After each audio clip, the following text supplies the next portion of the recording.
This Family Life News podcast is made possible by the support of listeners like you. It's the Noon Report from Family Life, bringing a Christian worldview to what's happening in New York, Pennsylvania, across the country, and around the world. Weather with Kevin Williams, and faith-focused feature stories with the Family Life News team. Now, here's what's happening. Assisted suicide in New York. Good afternoon. Welcome to the broadcast. The era of physician-assisted suicide starts the day after tomorrow in the Empire State. Beginning Wednesday, terminally ill adults who are given less than 6 months to live will have permission to kill themselves with the aid of a doctor. Pro-life groups worry not enough safeguards are built into the law to prevent against coercion or abuse. We'll be talking more about this issue with a Christian bioethicist later in the broadcast. Talks instead of attacks. Once again, President Trump has called off attacks against Iran. He's giving peace talks another chance at the urging of our Arab allies, though Iran claims no such talks are planned.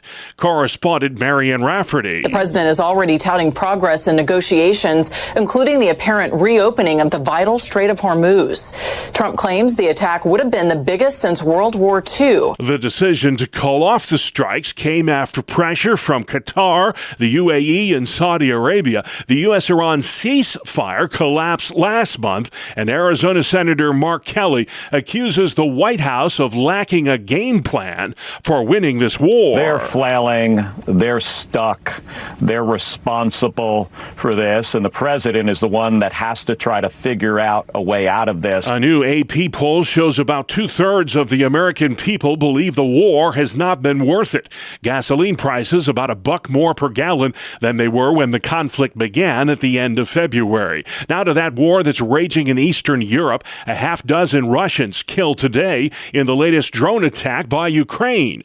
Ukraine's president says the military action is meant to make the Russian people feel the pain of Putin's war. The race is on to contain horrific wind-driven wildfires in the state of Washington. NBC's Morgan Chesky is not far from that firefight in Spokane. In some cases here, entire neighborhoods have been leveled in mere hours, all during a wildfire season that's one of the worst here in decades. U.S. Senator Maria Cantwell. We now know that there are thousands of Washingtonians in Spokane area that had to be evacuated. We know there are hundreds of homes that have been destroyed. ABC's Alex Stone continues our coverage. Scenes of total devastation in Spokane neighborhoods erased by fire. Home after home burning unabated. Residents racing to get out.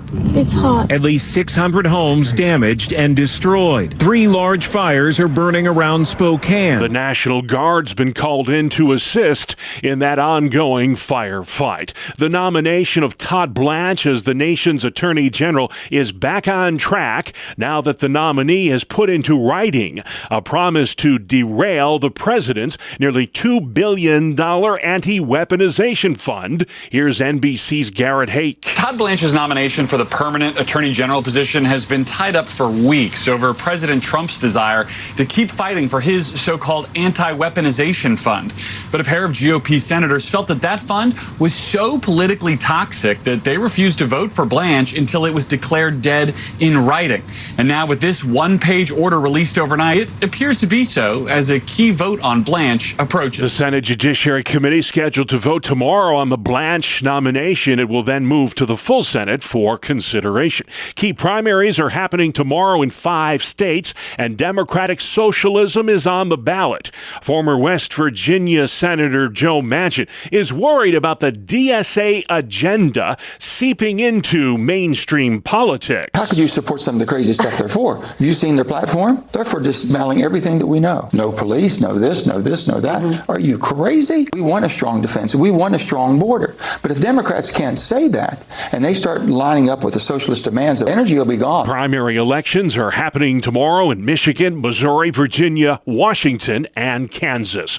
Controversy is brewing in Ohio. I have never abused our daughter. Congressman Max Miller, the 37-year-old former son-in-law of U.S. Senator Bernie Moreno, is facing abuse accusations. Miller so far refused to step down. Every one of these allegations traces back to a single source: my former wife. Fox's Roger Stern. Miller's ex-wife says he poured hot water on her, held a gun to her head, and broke the collarbone of their toddler daughter. More from NBC's Kelly O'Donnell. The fact this is all blowing up now may also affect the political calendar. Ohio Republicans would have until Wednesday to name a new candidate and replace Miller on the ballot in what is a very tight race to keep that House seat. Miller said he is not getting out of the race and intends to win in November. Still no motive for Saturday's mass shooting at an In-N-Out Burger in Twin Falls, Idaho. A 24-year-old gunman opened fire, killing 3 and injuring 7. An off-duty Idaho State trooper and an armed citizen chased the shooter away from the restaurant before he took his own life. That In-N-Out Burger had just opened about a week ago. Debris from a SpaceX rocket will slam into the moon this week at 7 times the speed of sound. This will mark the second known time that a piece of space debris has crashed into the moon. SpaceX launched the rocket on January 15, 2025, carrying the Firefly Aerospace's Blue Ghost 1 and the Resilience lunar landers. After successfully completing the mission, it ran out of fuel and was not able to return to Earth or head into deep space. The 5-ton Falcon 9 rocket upper stage is set to strike the lunar surface Wednesday around 2:34 a.m. Eastern. I'm Karen Curtis. Still to come on the Noon Report for Monday. Speed Week 2. Underway.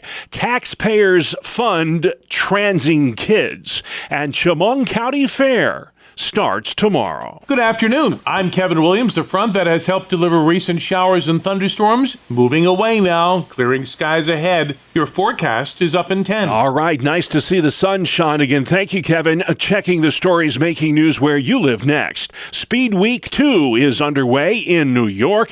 The stepped-up law enforcement campaign is designed to decrease dangerous driving. Excessive speed is the number one cause of fatal crashes in New York. These state troopers tell Channel 12 in Binghamton. There's this big misconception that the only reason we're writing tickets is because we're generating money for New York State or just whatever municipality we may work for, and that's not true. What we're doing is we're trying to reduce fatalities and unsafe driving. Just remember that someone's family is out there, and you want to make sure that we keep everyone safe on the roadways. State police will be stepping up patrols from now through Sunday, August 9th, looking for speeders and dangerous drivers. A similar Speed Week campaign back in June resulted in over 56,000 speeding tickets. A Steuben County man is dead after a weekend motorcycle crash in the town of Naples. 53-year-old Charles Burpee of Wayland was operating his motorcycle on County Route 36 Saturday evening when he hit a deer. Burpee was taken to a local hospital and pronounced yesterday. A recent crime crackdown in the city of Syracuse shows 85 convicted sex offenders are not in compliance with New York's sex offender registry. State Assemblywoman Pam Hunter telling Spectrum News. A large percentage of people are not complying with what they're supposed to be doing who are on the registry. That should give us all pause and concerns. We have the dark web now. We have people trolling people on the internet like that was not a thing when this tool was first created. We want to make sure we're capturing all of the ways that people can prey on the vulnerable. Hunter says New York's sex offender registry has not been updated since the 1990s. Pennsylvania taxpayers continue to foot the bill for dangerous sex change operations on kids. They've spent over $33.5 million on these so-called gender-affirming care procedures for minors. That's a 70% increase the past 3 years. Detransitioner Chloe Cole says trans youth surgeries are akin to child abuse. Lawsuits are going to flood through the court system and make it so that these doctors realize that there is a huge liability of these procedures and give them no other sane choice but to stop doing this to children. 27 states have passed help, not harm laws preventing children from being subjected to experimental drugs and irreversible surgeries. Pennsylvania's Do No Harm Act would ban taxpayer-funded sex change operations on on kids. It is currently stalled in the General Assembly. Interest is growing in a brand new medical school in Pennsylvania, even though its first class will not begin until next year. Indiana University of Pennsylvania says more than 500 students have completed applications for the inaugural class of its new College of Osteopathic Medicine. Only 60, however, will be accepted for the fall of 2027. University leaders say the strong response reflects the school's mission of training physicians to serve rural and underserved communities where doctor shortages remain a growing problem. Meals on Wheels says there's a growing number of senior citizens in need of food assistance. The organization provides meals to shut-ins in our area. Spokesperson Josh Protas tells Spectrum News. Right now, 1 in 3 Meals on Wheels providers keeps a wait list with an average wait time of 4 months for seniors in need. Protas says Meals on Wheels does not just provide food, it also provides much-needed companionship to senior citizens. The State Museum of Pennsylvania has shut its doors so it can undergo a nearly $80 million renovation effort.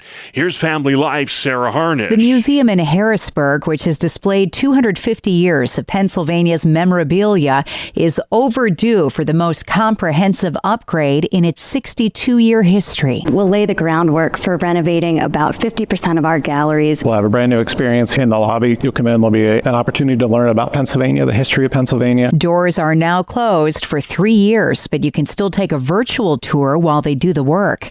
Sarah Harnish, Family Life News. Thanks, Sarah. The 185th annual Chemung County Fair starts tomorrow and runs through Saturday. Admission, $3 for adults. Kids under 16 get in free. Parking is $5. There's pig racing this year, tractor pulls, a rodeo, and the fan favorite Demolition Derby. Everybody loves that. On Saturday, everyone gets in free at the Chemung County Fair in Horseheads, New York. Sports next. It's the 2-minute drill right here on the Family Life Noon Report. Good afternoon, I'm Randy Snavely. Bob, the wheeling and dealing has begun in earnest in Major League Baseball. The trade deadline is this evening at 6 o'clock, but already several deals have happened. Perhaps the Dodgers acquiring Tarik Skubal over the weekend from the Tigers, the biggest deal of them all. But the Yankees made a key trade acquiring Luis Garcia Jr. from the Nationals. Garcia Jr. was leading the National League in slugging, so he should definitely help an offense currently minus Aaron Judge, Cody Bellinger, and Giancarlo Stanton. Expect more trades to happen today. On the diamond, the Yankees won their series at Wrigley Field with a 2-1 victory over the Cubs. Garrett Cole went 5 innings, gave up just 1 run to get the win. Jose Caballero hit a 2-run shot in the 3rd. The Mets failed to score any runs against Sandy Alcantara and lost 2-0 to the Marlins. The Amazons did swing a trade, sending Freddie Peralta to Tampa Bay for 3 minor leaguers. They only played 5+ innings in Baltimore, and the O's are probably glad the game got called. Bryce Harper and Brian De La Cruz both hit home runs, and the Phillies blanked Baltimore 8-0. How about Chase Burns for the Cy Young Award winner? Burns won his 12th straight decision for the Cincinnati Reds. They dominated the Pirates 10-2. Burns went 6 innings, struck out 9, only allowed 2 hits and 1 run. His ERA now is 2.35 on the season, and his record 13-1. Not too shabby.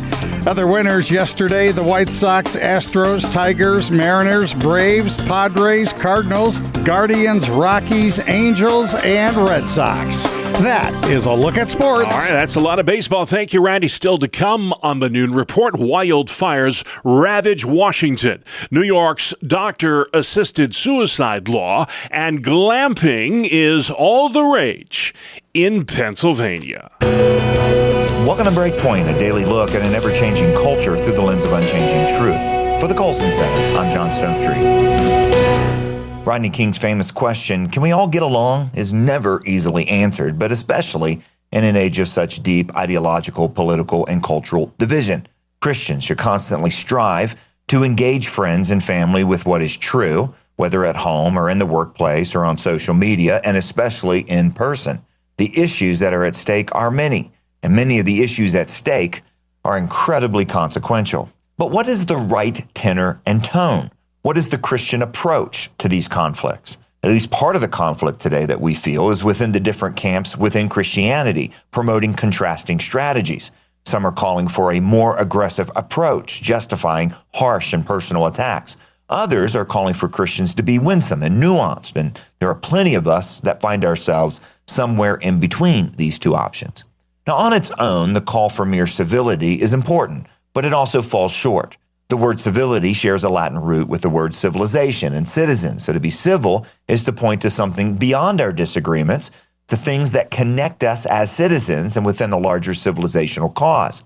However, we've lost so much of that ground on what our shared citizenship could possibly mean and what our civilization is about, that finding common ground will often mean abandoning essential non-negotiable truths. And that realization has led so many Christians to respond to the downward spiral in our cultural moment, especially when it comes to things like human sexuality and marriage and life and other issues, with a call for a more offensive and bold posture. Too often, winsomeness has meant compromise, as if loving our enemies meant never getting around to telling people the truth. A helpful framing for how to think about the challenges of this moment can be found in the writings of Dietrich Bonhoeffer, the 20th century Christian who stood with conviction and courage in the face of Nazi Germany in response to the rise of Hitler and the Third Reich.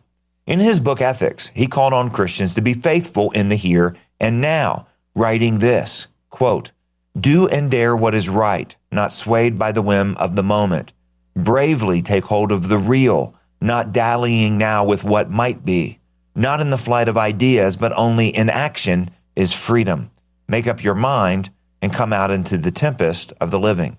You see, for Bonhoeffer, the Christian faith was incarnational. It had to be lived in whatever time and place God put us. To be human is to be in a tempest of the living. Christians, Bonhoeffer believed then, belonged in the fray.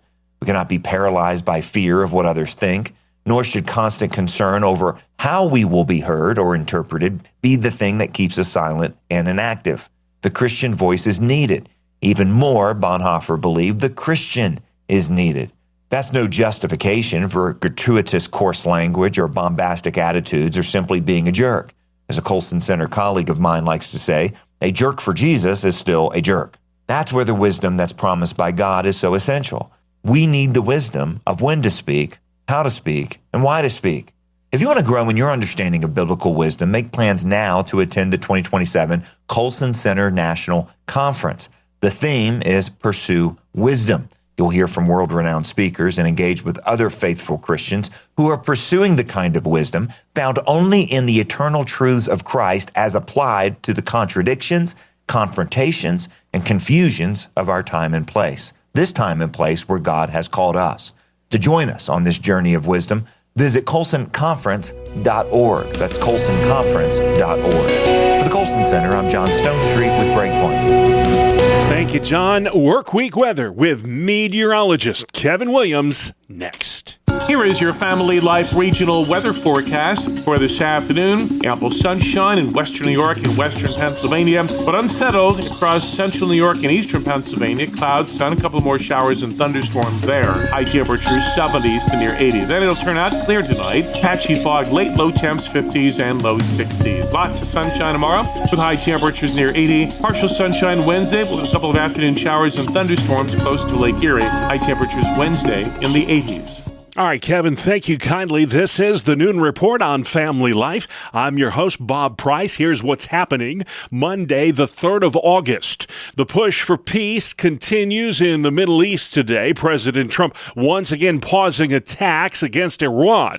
He called off a strike over the weekend at the request of our Arab allies, multiple countries pressuring the U.S. to give peace a chance, including Saudi Arabia, its foreign minister, telling NBC, "The region wants this to end. They don't want escalation." Reopening of the Strait of Hormuz is said to be the main thrust of the most recent peace negotiations. Iran says no peace talks with the U.S. are on the agenda.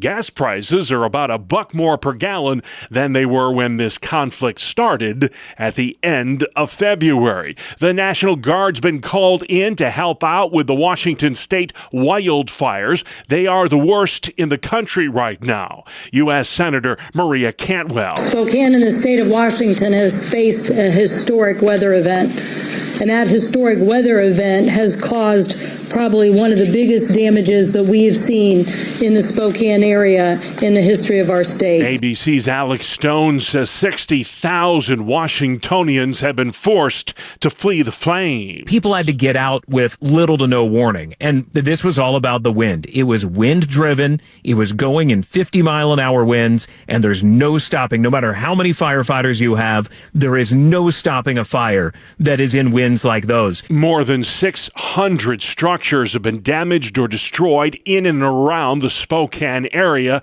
The flames are still 0% contained. Blanche blinks. Acting Attorney General Todd Blanche is hoping to take the acting out of that title soon. His nomination for AG is back on track after Blanche formally rescinded plans to create a $1.8 billion anti-weaponization fund.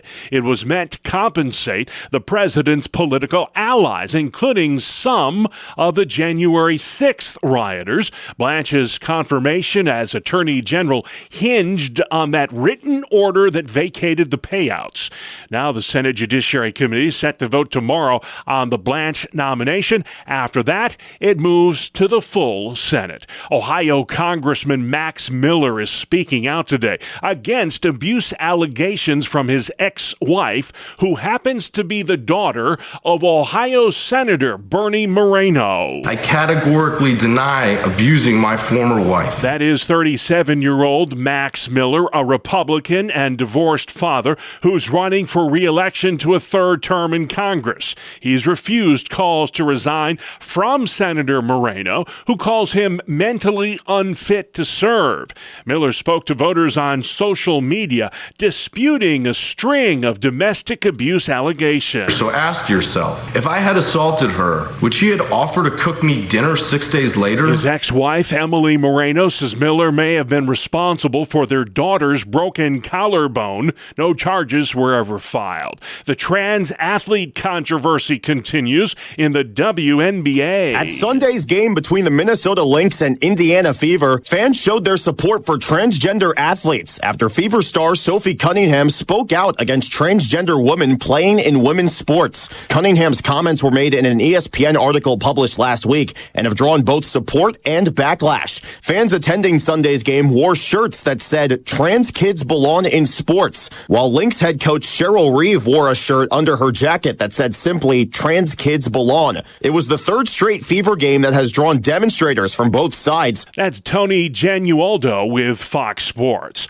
A state-by-state list of the deadliest animals in each state has just been released. Snakes top the list in more states than any other. There are alligators, sharks, bears, moose, and dogs on the list. And insects, too, in several states. Wasps top the list in the state of Iowa. Ticks take the lead in Missouri. And mosquitoes pose the greatest danger in the state of New York.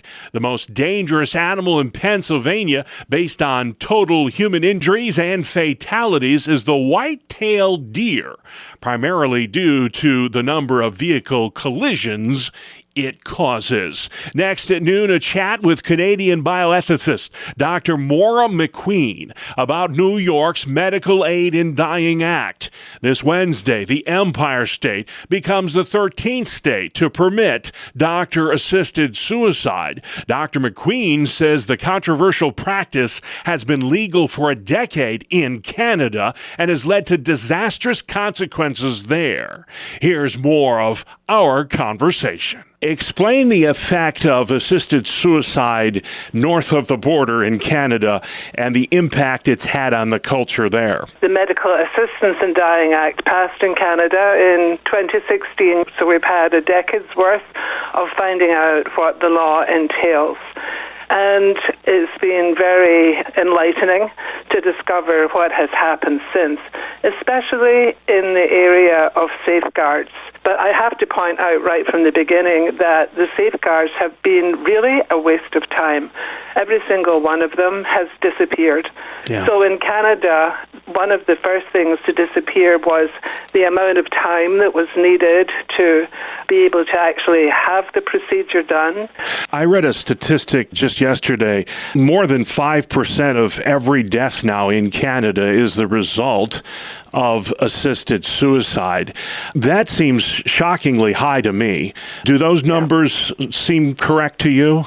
Oh, they are correct, and these are government statistics. Mm-hmm. And it's very concerning because I think nearly everybody who deals with this sort of legislation imagines at the beginning that the procedures will only happen in a very tiny number of cases, and people imagine it's someday very old, and as some people will say, nearly dead already, which is a terrible way to look at people, but that's sometimes how we think. Yeah. And it's almost as if somehow assistance in dying isn't that terrible. Yeah. But that has not been the fact at all. It has really broadened into situations where people have been given the procedure when they're certainly not terminally ill. We don't have that provision in Canada anyway. New York State does have that. So people aren't even terminally ill. And so the procedure has been done of people of various ages, people with different sorts of illnesses, even some, what I would say, really concerning areas where people have been euthanized because they weren't able to access the type of housing that they needed for them to live a comfortable life. Wow. So it's very, very strange. You can see already, I mean, it doesn't sound as if there are many safeguards involved in matters like that. Yeah, it is a slippery slope for sure, and you get into like a mental health, and as you're having a bad day, you can only imagine where the end is in this. It just keeps getting worse and worse, and that's why there's only about, I think, a dozen or so states in these United States where doctor-assisted suicide is legal. New York is going to join that list. Is it true, Dr. McQueen, that in states where there is assisted suicide, the overall suicide rate is higher? I really couldn't tell you the factual answer to that, state by state, but it's certainly true in other jurisdictions, and that was one of the things that people thought would change, that the suicide rate would drop, and in fact it hasn't. Yeah. One of the interesting side effects, too, is that all the people who work for suicide prevention are really up in arms against all of these measures. In Canada, too, especially since you mentioned mental health, because in 2021, Canada actually changed its law to allow euthanasia and physician-assisted suicide for people suffering only from mental illness. There has been a huge outcry against that. The law was passed. It's technically in our statute books, but it hasn't been implemented. And that was delayed for further study because so many people came forward saying, well, if one's mentally ill, we know that that's certainly not terminal. We know that can be treated. We know that people can go through different phases of mental illness. Yeah. But the main thing is really that it is curable. It's certainly not something that people should be able to be killed for, when in fact society can definitely help them. Yeah, they call it a lot of things. Death with dignity. In New York, they're calling it medical aid in dying. I had a friend who's on the front lines of this say, assisted suicide is suicide. Let's not try to confuse people with what it is, and words matter here. So why do you think this issue of assisted suicide, maybe it's the cost of health care in this country, I don't know what it is, but why do you think it's becoming more acceptable, it seems, than it may have a generation ago? Well, it's certainly not because of the cost of health care in Canada or in other countries where government health is subsidized. So it's not really anything to do with cost. People actually change that around and say, though, that to government this type of procedure might appeal because it would clearly cost a lot less money than supporting people through long-term illness and providing positive hospice care, all that sort of thing. That remains to be seen whether or not that's actually true, but it's certainly an angle on it. Yeah, it's interesting, and it's so dangerous, and it is such a slippery slope in New York State. There's safeguards, but are they enough? And once it becomes law, will the legislature go in and change the law to eliminate a lot of those safeguards? That's another concern in New York. This is a genie you cannot get back in the bottle once you start down this road, and you're living it in Canada, aren't you? Oh, absolutely. And that was a real concern for any of us who are pro-life. Yeah. Once something like this has started, it becomes a juggernaut.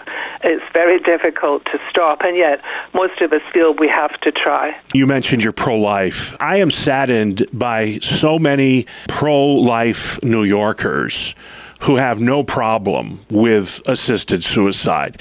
To me, that smacks of a contradiction of sorts. Doesn't it to you as well?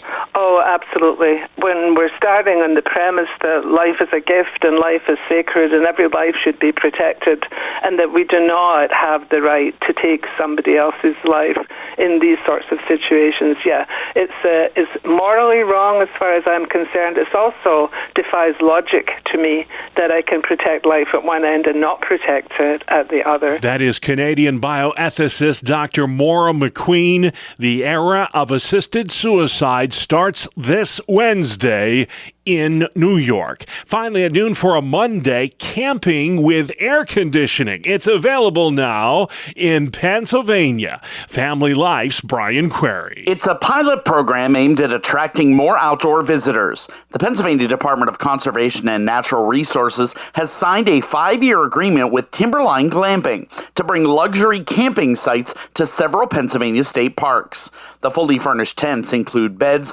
electricity, air conditioning, and other modern amenities while still offering a traditional camping experience.